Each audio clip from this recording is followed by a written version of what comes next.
إن الحمد لله تعالى نحمده ونستعينه ونستغفره ونعوذ بالله من شرور أنفسنا ومن سيئات أعمالنا. من يهده الله فلا مضل له ومن يضلل فلن تجد له وليا مرشدا. وأصلي وأسلم على سيدنا محمد صلى الله عليه وسلم إمام المصلحين وسيد المجاهدين وعلى آله وصحبه أجمعين. أما بعد. Terima kasih kepada Tuan Pengurusi Majlis dan Tuan Nazim Masjid, Tuan Haji Zahari, ahli dan tuan kuasa masjid, tuan-tuan dan puan-puan, muslimin dan muslimat, orang-orang alim yang dirahmati oleh Allah Subhanahu wa ta'ala sekalian. Pertamanya kita merafakkan syukur kepada Allah Subhanahu wa ta'ala di atas segala nikmat yang Allah berikan kepada kita. Alhamdulillah, kita juga bersyukur kepada Allah Ta'ala yang masih panjangkan umur dan usia kita sehingga saat dan ketika ini. Malam ni kita masuk tanggal 4 hari bulan Muharram 1442 Hijrah. Kita berdoa pada Allah Subhanahu wa ta'ala agar segala amal soleh yang kita kerjakan sebelum ini, tahun lepas, semuanya diterima oleh Allah Subhanahu wa ta'ala. Allahumma amin. Dan kita juga berdoa kepada Allah Ta'ala, terus bermunajat kepada Allah Subhanahu wa ta'ala agar wabak COVID-19 segera diangkat oleh Allah Subhanahu wa ta'ala. Allahumma amin. Tuan-tuan dan puan-puan sekalian, muslimin muslimat yang dirahmati oleh Allah Subhanahu wa ta'ala, Sayyidina Abu Bakar As-Siddiq radhiyallahu anhu apabila beritahu kepada Nabi SAW ingin keluar daripada kota Mekah, berhijrah sebagaimana para sahabat yang lain yang lebih awal telah berhijrah, Nabi SAW pun bersabda kepadanya bahawa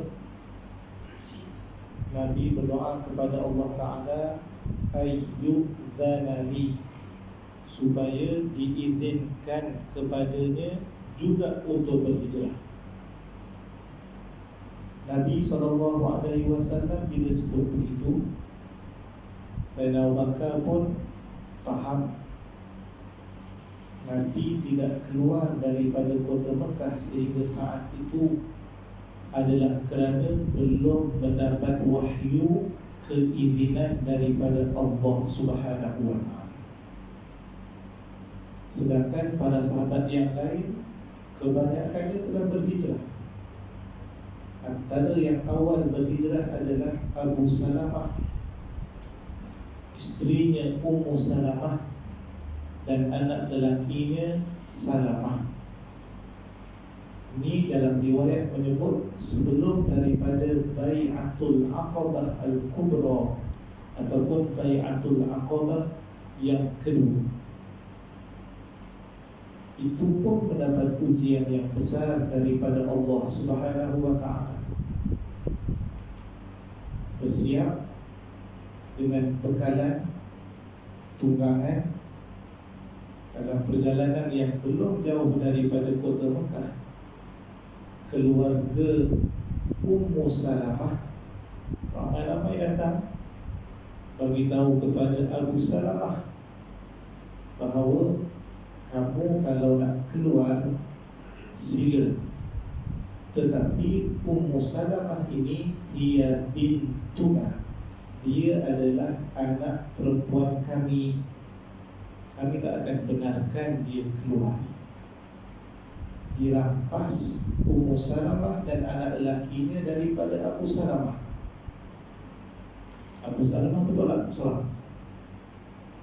Tak lama lepas tu keluarga Abu Salamah pula datang berjumpa dengan keluarga Ummu Salamah yang sedang bawa balik Ummu Salamah dan anak lelakinya. Keluarga besan lah ni, tuan-tuan.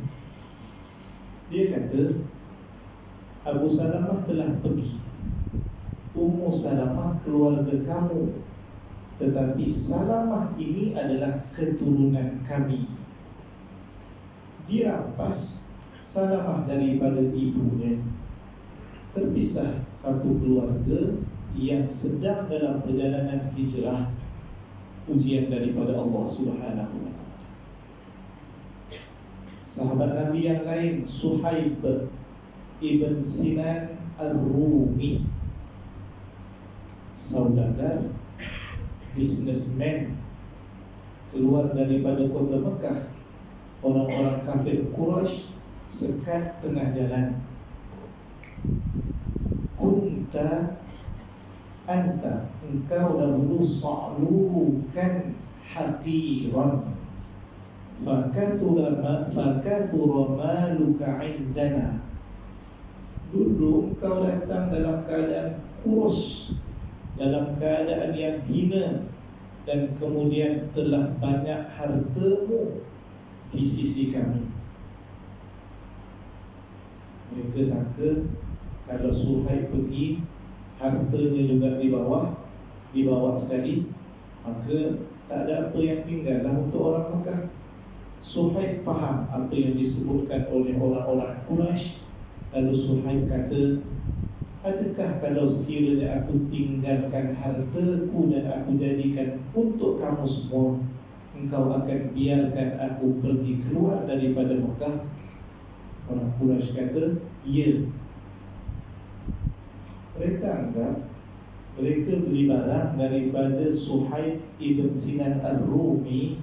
Suhaib jadi kaya, mereka kata kamilah yang kayakan dia. Duit tu duit kita orang. Perlu juga lepas ni. Dan puji sudahlah. Kata tu duit kami tu, yang buat kau kaya kita orang. Sebab tu bila Suhaib kata kalau aku tinggalkan harta ini, adakah aku akan dibiarkan? Quraisy terus terang, ya. Maknanya memang nak harta Suhaib terus. Dan Nabi SAW sebelum Suhaib tiba di Madinah, Nabi telah menyebut dalam hadis, Rabiha Suhaib, Rabiha Suhaib. Untung Suhaib, untung Suhaib. Maknanya Allah terima hijrahnya dan juga bagaimana dia serahkan hartanya kepada Quraisy untuk berhijrah atas perintah Allah Subhanahu wa taala sebagai ibadah dan juga ketaatan kepada Allah. Ini para sahabat yang berwasiat bukan mudah untuk keluar daripada Mekah, pasti mendapat tentang. Tetapi Nabi SAW masih belum keluar. Sayyidina Abu Bakar faham jawapan daripada Nabi SAW tadi. Lalu Sayyidina Abu Bakar kata, biar aku akan temankan kamu wahai Rasulullah. Sehingga kalau dalam riwayat yang dinyatakan dalam kitab Safiyur Rahman Al-Syekh Safiyur Rahman Al-Mubarakfuri dalam kitabnya Ar-Rahiq Al-Makhtum, orang Quraisy telah bermesyuarat di Darul Nadwah pada tanggal 26 Safar. 26 Safar malam 27 Nabi keluar daripada rumah. 3 malam berada di Jabal Thawr, Gua Jabal Thawr, sehinggalah 1 Rabiul Awal pagi Isnin Nabi bertolak sampai di Quba 8 hari bulan, berada di Quba beberapa hari, sampai di Madinah hari iaitulah hari ke-12, iaitu 12 hari bulan Rabiul Awal. Ini pendapat daripada pengarang kitab Ar-Rahiq Al-Makhtum. Mungkin kita akan jumpa riwayat yang berbagai, itu tidak ada masalah untuk kita guna yang mana. Terusnya Allah Subhanahu wa taala berfirman dalam ayat ke-40 daripada surah At-Taubah. Sebelum kita dengar riwayat daripada orang, kita dengar apa Allah Subhanahu wa taala sebut dalam Al-Quran tentang hijrah Nabi SAW.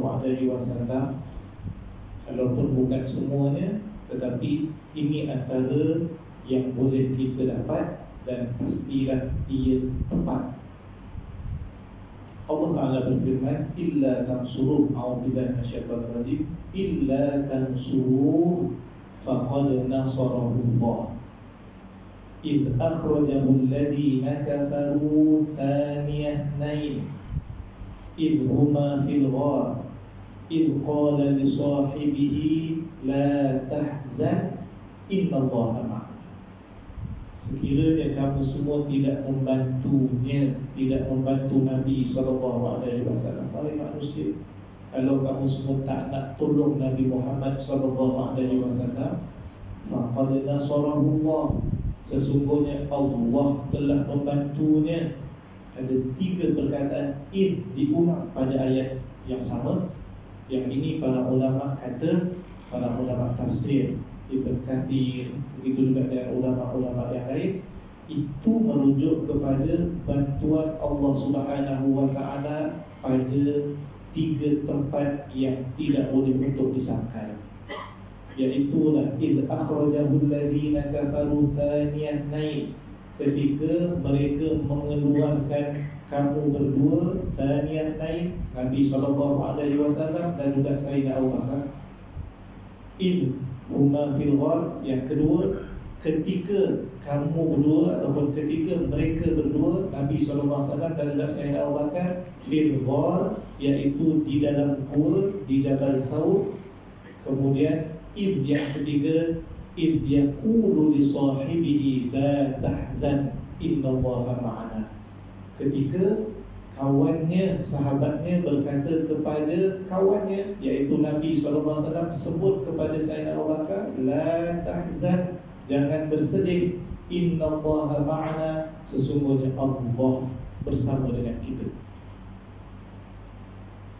Di Darul Nadwah, pengarang kitab Ar-Rahiq Al-Maktum kata, ini adalah parlimen Quraisy.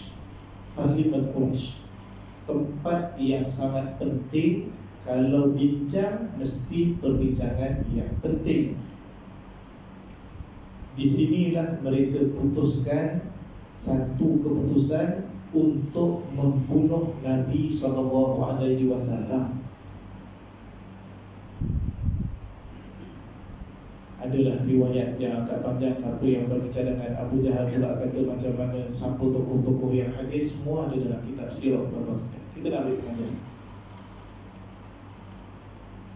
Selepas permasalahan diputuskan begitu, sebab ada cadangan banyak, sebab itu Allah rakamkan dalam ayat yang lain. Tuan-tuan akan jumpa, wa id yaqulu bikal ladina kafaru liyuthbituk aw yaqtuluk aw yukhrijuk wa yaquluna wa yaqulullah wallahu khairul makirin.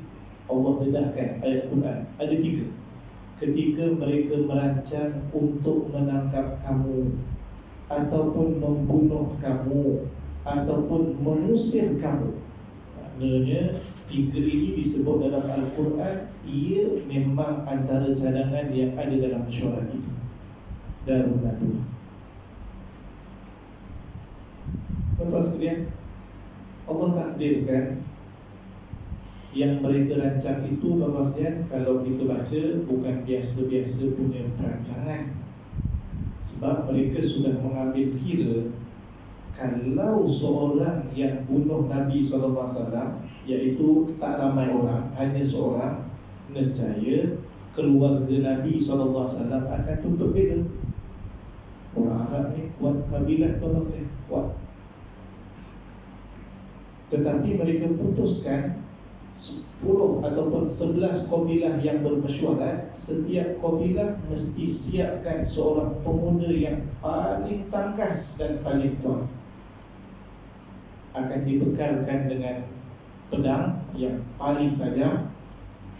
Rancangannya ialah semuanya mesti bunuh Nabi SAW serentak dengan sekali pukulan supaya keluarga Nabi SAW tidak akan mampu untuk tutup dia.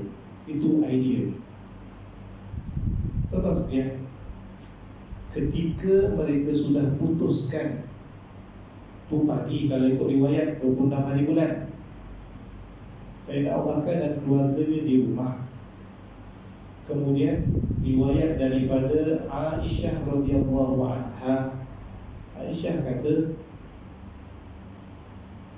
ada orang datang ke rumah kita pada waktu tengah hari yang mereka tahu itu adalah Nabi SAW fi sa'atin lam ya'tina, pada satu masa, sebab riwayatnya bainama kunna julusun, ketika kami semua duduk-duduk fi baiti Abi Bakrin fi hurril dhahirah, ketika kami duduk di rumah Sayyidina Abu Bakar pada waktu panasnya tengah hari, fi hurril dhahirah. Kemudian riwayat menyebut fi sa'atin lam ya'tina, pada satu masa tengah hari yang begitu panas yang Nabi SAW tidak pernah datang pada waktu begini. Sayyidina Abu Bakar terus faham, kalau sekiranya waktu yang begini Nabi tak pernah datang, kali ini datang, mesti ada sesuatu yang penting. Mesti ada sesuatu yang penting. Nabi sampai, fasta'dana fa'adina, Nabi minta izin untuk masuk rumah mertua Sayyidina Abu Bakar, adalah ayah kepada Aisyah radhiyallahu anha, diizinkan masuk. Dan Nabi minta izin kepada Sayyidina Abu Bakar As-Siddiq radhiyallahu anhu, akhrij man 'indak, wahai Abu Bakar, boleh tak keluarkan siapa yang ada di sampingmu sekarang. Maknanya nak bincang secara sulit dan rahsia, tak nak orang lain dengar. Tapi Abu Bakar jawab kepada Nabi SAW, hum ahluna, mereka ini keluarga kita ya Rasulullah. Kan ada di mantu dengan mertua, maknanya semua tu keluarga lah, ipar semua. Lalu Nabi SAW pun bagi tahu kepada Sayyidina Abu Bakar, faqad udinani lil khuruj, aku telah mendapat izin daripada Allah Subhanahu wa ta'ala untuk keluar, iaitu untuk berhijrah. Bila keizinan ini berlangsung pada hari yang orang Quraisy telah memutuskan untuk bunuh Nabi SAW. Balik semula ke rumah, Nabi SAW pesan kepada Sayyidina Ali. Sayyidina Ali juga disuruh oleh Nabi SAW akan duduk di rumah Nabi SAW di tempat baliknya. Sayyidina Ali juga disuruh oleh Nabi SAW pulangkan balik semua barang-barang amanah, wadi'ah yang orang-orang Mekah serahkan kepada Nabi untuk jaga. Sampai riwayat ini, bagusnya kita akan jumpa akhlak dan pribadi Nabi SAW yang sangat dipercayai, sehingga walaupun mereka tidak ikut ajaran Nabi SAW, mereka benci, mereka ini sakiti, mereka ini buat macam-macam, tapi tak barang diserahkan Nabi SAW. Atau boleh tu, kita kalau benci kat orang, nak serah barang kat dia lepas dia, tak ada. Tetapi diserahkan sebagai amanah.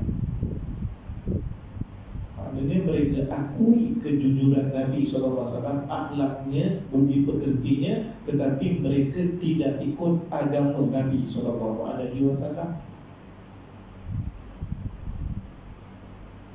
Kepada Bapak sekalian, keluar hijrah di saat rumahnya dikepung dengan ketat. Nabi tidak berhijrah waktu biasa-biasa, tetapi waktu rumahnya dikepung dengan ketat. Tunggu. Dan kita baca dalam riwayat bagaimana Nabi SAW, inilah dia bantuan Allah Ta'ala. Idh akhrajahu alladhina kafaru thaniyah nain. Nabi keluar daripada rumah, keluar orang-orang yang di sekeliling rumah, yang kawal dan juga kepung rumah Nabi SAW, Allah takdirkan tidur. Antara riwayat yang sampai kepada kita, Nabi ambil pasir, Nabi pun tabur sambil membaca satu ayat daripada Al-Quran, daripada surah Yasin. وَجَعَلْنَا مِنْ بَيْنِ أَيْدِيهِمْ سَدًّا وَمِنْ خَلْفِهِمْ سَدًّا فَأَغْشَيْنَاهُمْ فَهُمْ لَا يُبْصِرُونَ. Nabi keluar dengan tenang, berjalan dan selamat. Ada orang Quraisy esok pagi dan terbit matahari, tengok orang-orang yang di rumah Nabi SAW masih lagi dalam keadaan begitu, tak perasan. Di kepalanya penuh dengan debu dan juga pasir. Mereka kata, kamu tunggu siapa? Kami tunggu Muhammad. Lalu dia kata, sebab dia dah tersebar berita, dia beritahu Nabi SAW telah keluar. Barulah mereka masuk ke dalam, didapati Sayyidina Ali bin Abi Thalib. Siapa yang bantu tuan saya? Allah Subhanahu wa ta'ala. Ayat Yasin tadi kuat juga tuan saya. Ramai yang cuba baca, waktu jumpa roadblock. Tapi sebab tak pernah baca Yasin kat masjid, ayat itu dia hafal. Dia kadang-kadang tak berapa mujarab lah tuan saya. Dia kena yakin, dia kena selalu diamalkan. Ni baca Yasin malam Jumaat, dia kata bid'ah. Jumpa roadblock, dia baca pula waja'alna min baini aydihim. Betul, tuan sekalian. Ini contoh antara bantuan Allah Subhanahu wa ta'ala yang sangat jelas. Itu bukan kepungan yang biasa, tetapi kepungan yang sangat ketat. Sekira-kira kalau ada sedikit pergerakan pada malam itu, maknanya akan menemui kebinasaan. Tuan sekalian, Nabi SAW bersama dengan Sayyidina Abu Bakar menuju ke Jabal Thawr. Ini adalah dalil dan bukti kelebihan Sayyidina Abu Bakar berbanding dengan sahabat yang lain. Dan Ahli Sunnah wal Jamaah mengiktiraf betapa Sayyidina Abu Bakar itu antara yang paling layak untuk menjadi khalifah selepas kewafatan Nabi SAW. Syiah tolak Sayyidina Abu Bakar kepada Syiah tolak Sayyidina Umar kepada, dan mereka mengatakan bahawa Abu Bakar dan juga Umar adalah berhala Quraisy. Syiah berhati-hati. Riwayat dan peristiwa hijrah sehingga Allah Subhanahu wa ta'ala menyebut, walaupun bukan nama Sayyidina Abu Bakar disebut dalam ayat 40 surah At-Taubah ini, tetapi perkataan Thaniyatnain, Nabi SAW dengan siapa? Sayyidina Abu Bakar. Huma dhamir, huma dua orang. Nabi SAW dengan siapa? Dengan Sayyidina Abu Bakar. Yaqulu li sahibihi, ketika Nabi berkata kepada sahabatnya, siapa? Sayyidina Abu Bakar. Dan Nabi SAW dalam hadis ketika sakit, hujung usia Nabi SAW, Nabi minta kepada orang ramai, suruh Sayyidina Abu Bakar untuk mengimamkan solat subuh. Bukan orang lain, Sayyidina Abu Bakar. Diteruskan di Jabal Thawr, Sayyidina Abu Bakar yang sangat cinta dan kasih kepada Nabi SAW, dialah yang masuk dahulu ke dalam gua. Kalau ada perkara yang menyakitkan dan juga perkara yang boleh memudaratkan, orang yang kasih kepada kekasihnya, dia akan sanggup untuk menghadapi sebarang mudarat asalkan kekasihnya selamat. Kita dengan kawan kita macam mana terusnya?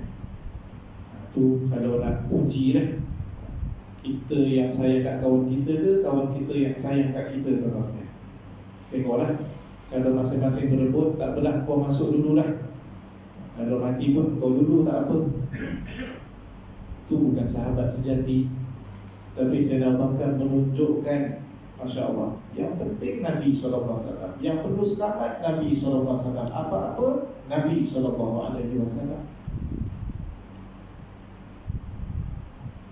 Nabi tidak takut. Ada orientalis kata Nabi SAW penakut nak dibandingkan dengan Umar Al-Khattab radhiyallahu anhu yang berhijrah dengan penuh berani.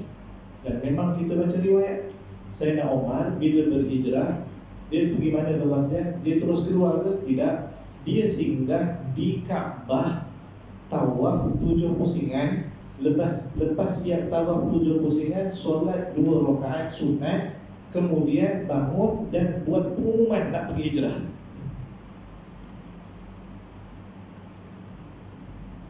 Kira kalau nak keluar dari Selangor, pergi depan pejabat MB dululah tuan sekalian. Dan Umar kata kepada orang ramai yang mendengar, syahadil wujuh, dalam riwayat syahadil wujuh man arada an yuthkila ummah au yutima waladah au yurmila zawjatah falyulqini wara'a hadzal wadi. Semoga tidak ada mata yang melihat siapa yang ingin kehilangan anak.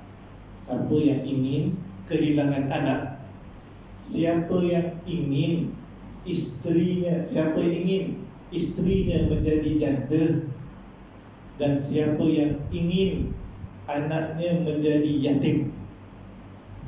Itu dikabur banyak tu bosnya. Siapa yang mau kehilangan anak. Maknanya kalau ada yang berani mati, mak bapaknya hilanglah anak dia. Siapa pula yang ada lelaki, suami berani nak halang Sayyidina Umar mati, istrinya akan jadi janda. Dan siapa-siapa yang berani, dia seorang ayah, maka anaknya nanti akan jadi anak yatim. Itu kata-kata Umar. Ada siapa yang berani? Ikut belakang. Dan tidak ada siapa yang berani. Orientalis itu maksudnya orang yang mengkaji Islam tetapi dia bukan beragama Islam. Dalam bahasa Arab dipanggil mustasyriq, orang timur. Bukan orang timur, orang yang mengkaji timur, orang barat, tapi mengkaji orang-orang Arab yang berada pada sudut petanya di timur mereka.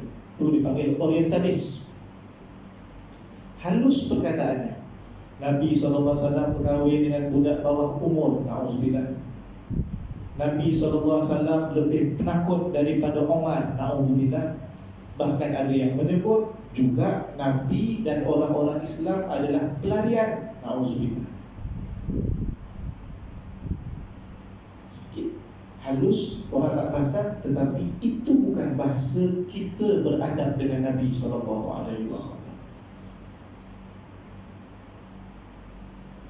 Contoh saja, Sayyidina Abu Bakar masuk. Allah menyebut dalam ayat tadi, idhuma fil ghar. Apa yang berlaku tuan sekalian? Orang-orang musyrik bila dah perasan terlepas Nabi SAW, mereka pun cari. Mereka tahu Nabi belum jauh daripada kota Mekah. Lalu dalam kitab sirah menyebut Tariq Al-Madinah, yang menjadi tumpuan adalah laluan ke Madinah. Dia ada laluan utama ke Madinah. Nabi SAW lalu situ tuan-tuan? Tidak. Nabi SAW kalau Mekah di bawah, Madinah di atas. Sebab tu bila tuan-tuan kita berada di Madinah, nak cari kiblat Mekah lah ataupun Masjidil Haram, tengok ke mana? Tengok ke selatan, ke bawah. Jadi Mekah di bawah, Madinah ke atas. Sepatutnya nak pergi Madinah, terus je nak ke atas laluannya. Tetapi Nabi SAW ke bawah, kemudian ke sebelah kiri, dekat dengan laut, tempat Jabal Thawr. Jadi tak jangka macam mana mereka nak cari Nabi SAW, sebab mereka tak jangka bahawa Nabi akan pergi ke situ. Cari Tariq Al-Madinah, memang tak jumpa. Jangan. Nabi suruh Asma binti Abu Bakar, Sayyidina Abu Bakar sendiri pun suruh Asma binti Abu Bakar untuk bawa makanan. Amir bin Fuhairah Maula Abu Bakar, orang yang dibebaskan oleh Sayyidina Abu Bakar, pengembala kambing, disuruh untuk bersama dengan kambingnya petang pergi dekat dengan Jabal Thur. Nanti susunya akan dibelah, itulah yang akan Nabi minum 3 hari. Asma bawa makanan. Abdullah ibn Abu Bakar, anak lelaki Sayyidina Abu Bakar, tugasnya adalah pergi ke Mekah, dengar diorang sembang apa, petang hari datang report kepada Nabi SAW. Ini tuan-tuan bukan ad hoc. Ini bukan tiba-tiba secara tak sengaja buat tak. Ini perancangan. Allah Ta'ala sebut idhuma fil ghar. Takdir Allah Ta'ala, orang kafir Quraisy cari sampai di Jabal Thur. Sampai, bukan tak sampai. Sampai di muka pintu gua. Tetapi tuan-tuan, takdir Allah Ta'ala mereka tak masuk. Hadis dalam Sunan Tirmidzi. Azan. Sudah azan.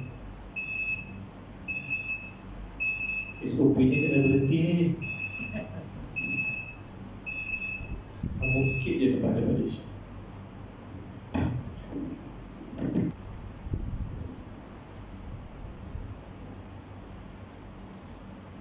Saya minta izin untuk sambung sedikit ya.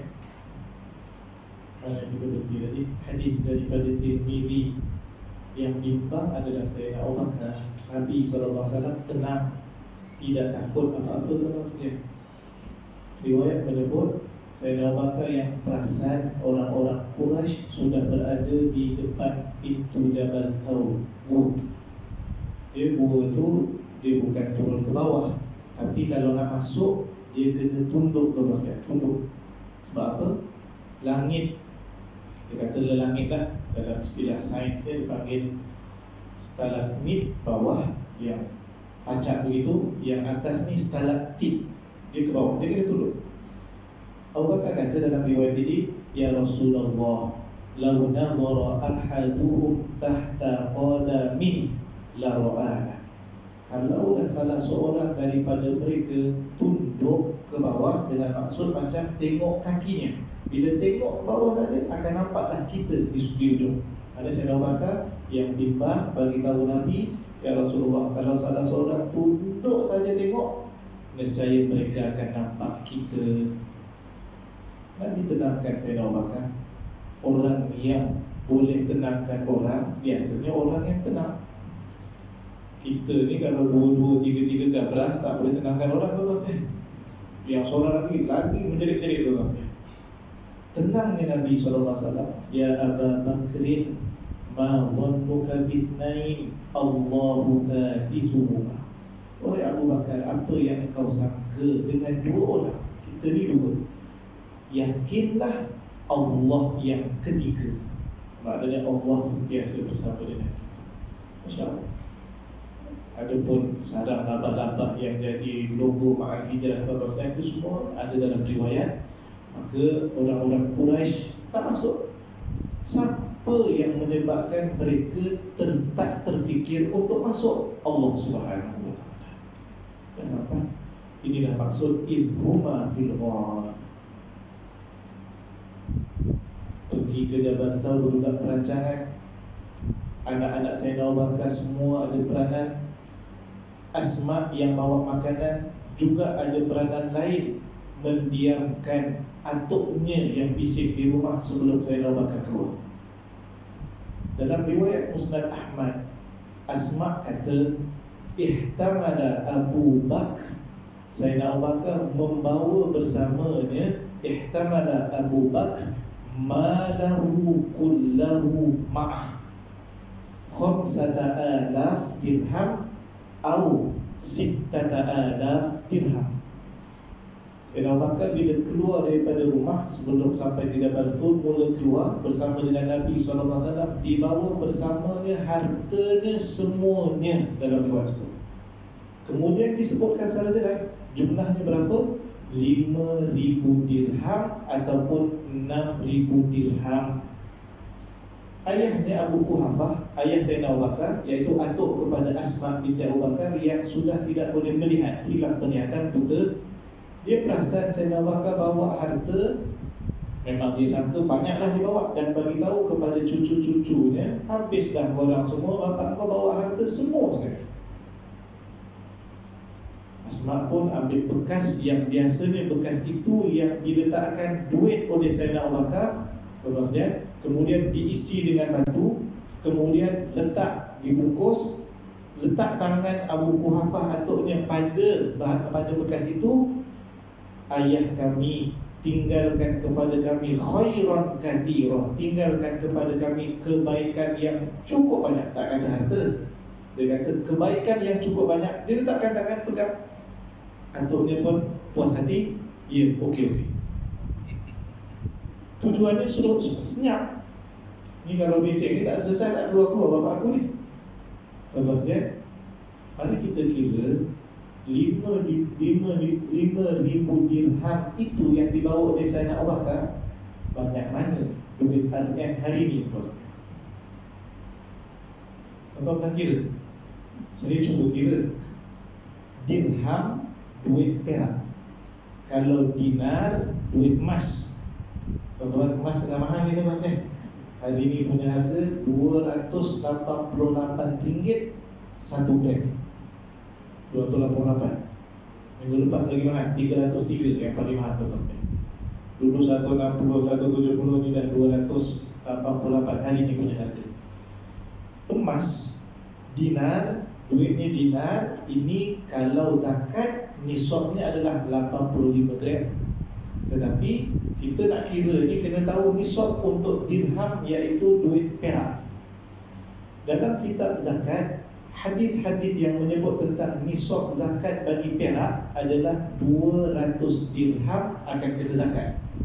200 dirham bersamaan dengan 595 gram. Kurang 5 gram, 600. Tidak satu kati lah tuan-tuan. Baik, 200 dirham sama dengan 595 gram. Harga 1 gram perak hari ni tuan-tuan, RM4.44. RM4.44 sekarang.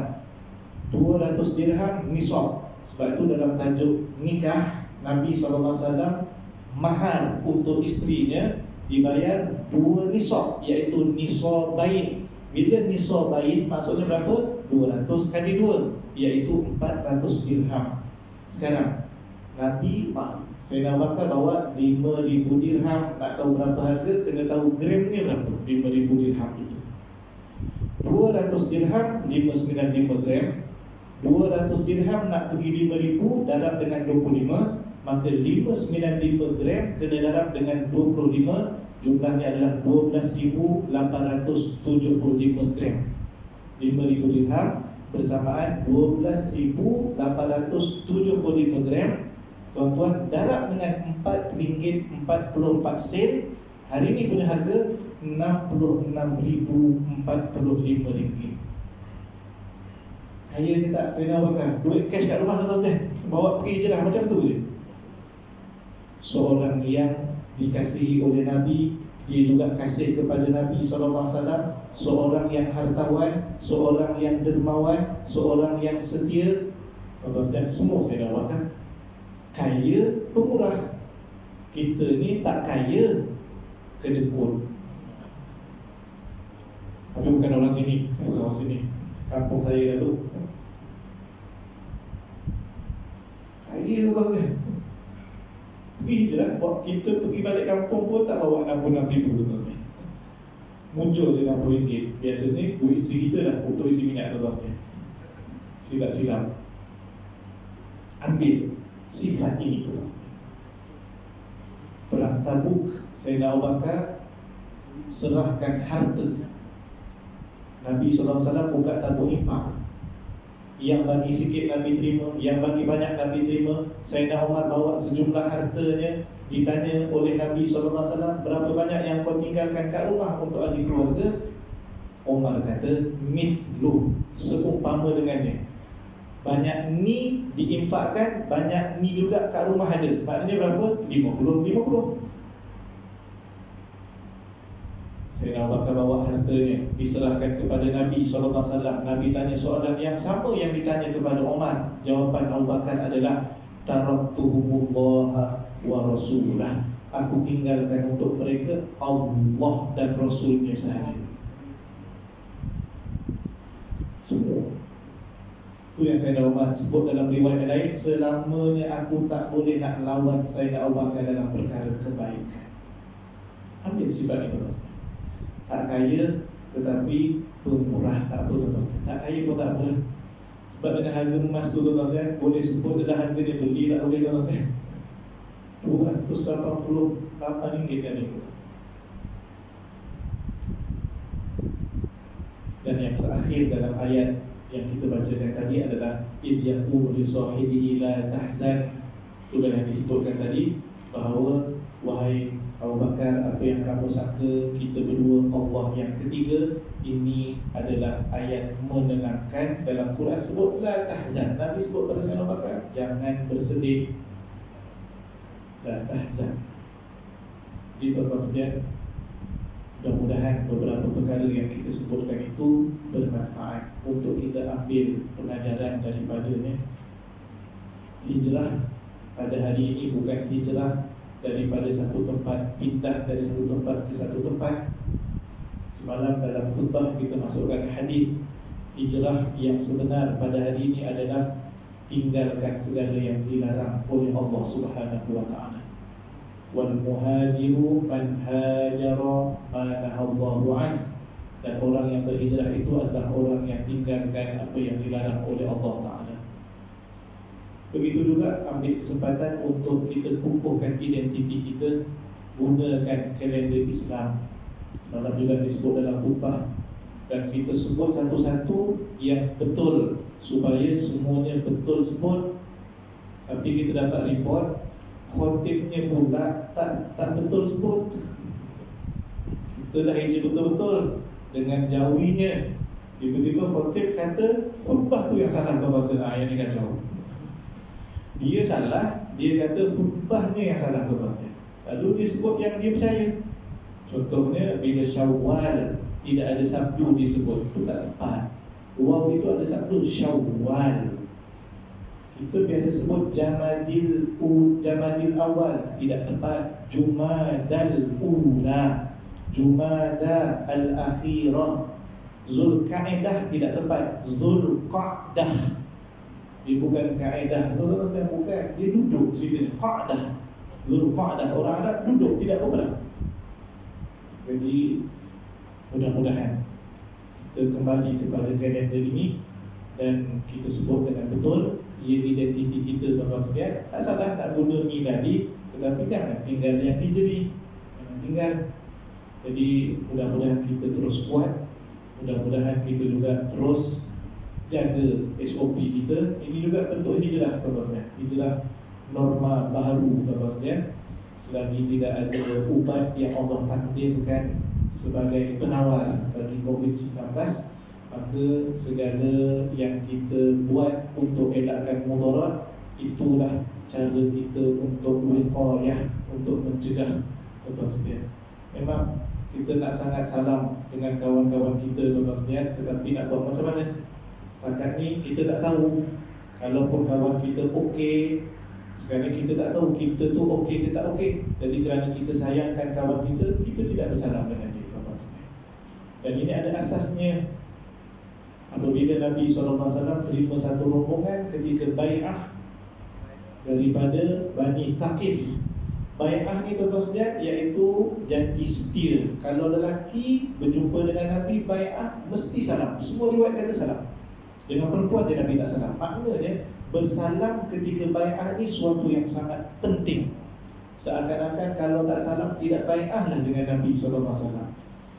Tiba-tiba ada satu orang dalam rombongan Bani Thaqif ada penyakit kusta. Nabi dapat maklumat, dapat wahyu penyakit kusta. Ni berjangkit tuan-tuan sekalian kalau disentuh. Lalu Nabi pun segera hantar wakil sahabat Nabi pergi cepat kepada Bani Thaqif yang belum sampai jumpa Nabi SAW.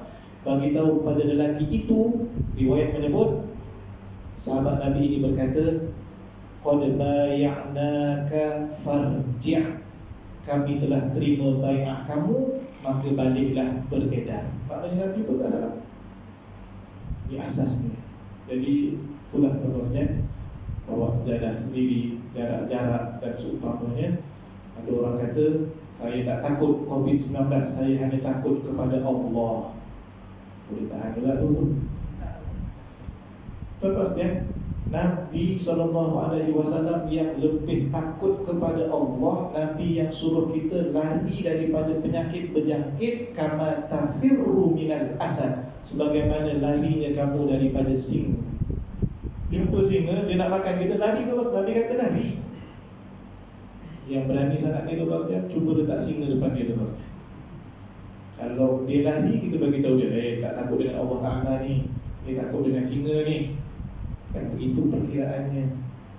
Dan ada sandaran syariah. Semua yang kita buat ni diputuskan dan dibincangkan bukan di peringkat kita, tetapi para ulama seluruh dunia juga. Itulah kita doa agar wabak ini segera diangkat oleh Allah Subhanahu Wa Taala dan kita semua diberikan keselamatan dan kesihatan, insya-Allah.